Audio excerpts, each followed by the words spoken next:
You're listening to Tea with Tolkien, a podcast for the Hobbit at heart. Good morning, or I don't know what time it is for you guys, but it's morning time here, and I am drinking a cup of Oregon Harvest Berry tea that my daughters actually made for me. They are downstairs having a little tea party because my husband and son are off on a guys trip this weekend. So we are having like ladies' time, and we had a tea party this morning. I was able to join them for a couple minutes before I came up here to record. So I'm sipping my lovely tea, and the snow is falling outside my window, and these lovely, like soft, fluffy flakes. It's the best kind of snow. Feeling very cozy and wintry. So I hope that whatever the weather's like where you are, that you've got a nice cup of tea to sip on while we talk through this week's chapters. I'm so thankful to be an affiliate for this family-owned tea company called Farmhouse Teas, which made the blend that I'm drinking today. All of their tea blends are handcrafted in their Oregon tea studio, and they offer a wide variety of tea accessories and gifts. Their website also offers several teaching tools, from learning the basics of how to brew loose leaf tea, all the way to crazy things like baking with teas or using like teas and herbs to make different kinds of home products.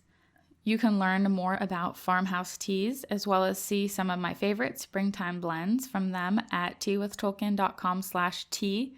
That's TEA, like the drink.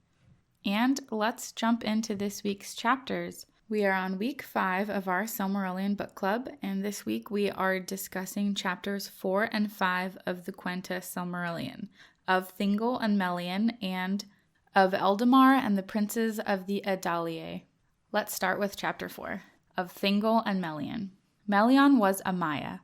If you'll remember, the Maiar are like the Valar. They are of the same kind of state of being, but the Maiar are of a lesser degree. So if you think of the angels, you could say like the Valar are like the archangels and the Maiar are like the regular angels. I know this isn't an allegory, but that's kind of how I see it. And also, I'm not an angel expert, so I hope that's not heretical or anything. Okay. Melian was a Maya who lived in Lorien. If you remember, Lorien is in Valinor. She was most beautiful, wise, and skilled in songs of enchantment, and fun fact, nightingales followed her. I love that Tolkien adds that in. When the Quendi had recently awoken in Middle-earth, Melian left Valinor and came to dwell in the woods of Middle-earth. Elwë, lord of the Teleri, first heard Melian singing in the wood of Non-Elmoth, and an enchantment fell upon him. He forgot all else and passed into the woods and became lost. There, he eventually saw Melian, and they immediately fell in love. So it's very sweet. Elwë and Melian stood still under a spell, as if under a spell, for years. And meanwhile, all of his friends and kindred are looking for him, and they can't find him. So eventually they count him as lost, and his brother Olwë takes up kingship of the Teleri, and they end up having to leave without him. Although they don't all leave without him, but a good chunk of his kindred leave without him. So Elwë Singolo remained with Melian in Middle-earth, and he became the king of the Eldar of Beleriand. These elves are called the Sindar, the Grey Elves, or the Elves of Twilight. After this, Elwë was called King Greymantle, or Elu Thingol, and Melian was their queen. Tolkien ends this chapter with this wonderful little hint of foreshadowing that Tolkien loves to do. He writes, "And of the love of Thingol and Melian there came into the world the fairest of all the children of Iluvatar that was or ever shall be." So I know who that is, but if you haven't read the Silmarillion yet, I'm not going to spoil it for you, but just get ready because it's exciting.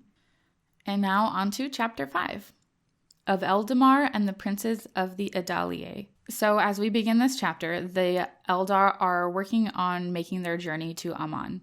The Vanyar and the Noldor are unable to pass through the narrow sea because Melkor had filled it with grinding ice. So Orome brought them to Beleriand. There, Ulmo uprooted an island and moved it as a boat, and the elves got on, the Vanyar and Noldor, and he took them to Valinor.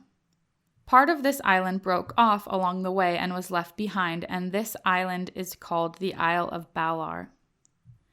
Meanwhile, the Teleri remained in Middle-earth, and many went to the shores of Beleriand and dwelt near the shore, missing their friends who had gone to Valinor.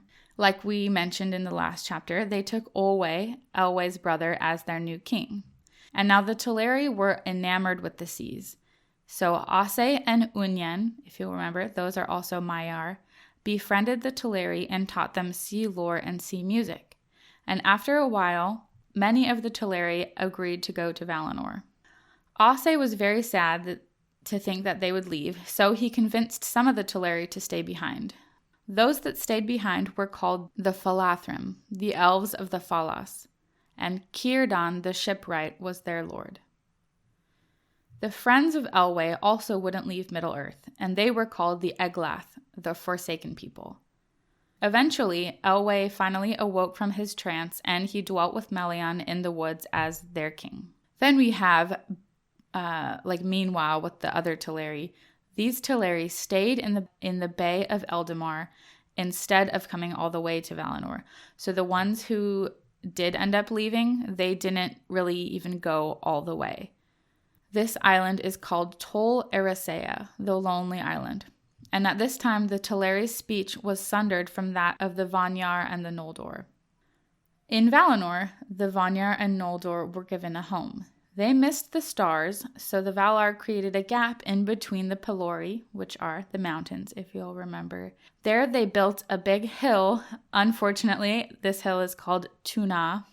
This is one of those moments where Tolkien I think he was so into his language and what it meant that he disregarded the English usage of these letters. So it's kind of a funny name. But it's not Tuna, it's Tuna, I think, as far as I understand. So anyways, this is a hill where the elves could go up to and see the stars. Upon the top of Tuna, the city of the elves was built, and this is called Tirion. There, the Vanyar and Noldor dwelt in friendship for a long time. Yavanna planted a tree for the Eldar similar to the trees of Valinor, and this tree was named Galathylion. Tolkien writes that later, one of this tree's seedlings was planted in Tol Eressëa, and it was named Celeborn. Not to be confused with the elf named Celeborn. From this tree came Nimloth, the white tree of Numenor. So that is just kind of like a fun fact that Tolkien inserted into this chapter. Manwë and Varda loved most the Vanyar, and they called them the Fair Elves. And then Aule loved the Noldor the most. And much of what is going to happen in the rest of the book concerns the Noldor. The Noldor first discovered the gems of the earth, and instead of hoarding them or being selfish in any way, they were free with them, and by doing this, they enriched all of Valinor. After this, Tolkien drops some massive amount of names in giving us Finwë's family tree. So Finwë was the king of the Noldor. His sons were Fëanor, Fingolfin, and Finarfin. Now, Fëanor was born from Finwë's first wife, Miriel, whereas Fingolfin and Finarfin were born from his second wife, Indis. Fëanor had 7 sons, Maedhros, Maglor, Celegorm, Caranthir, Curufin, Amrod, and Amras.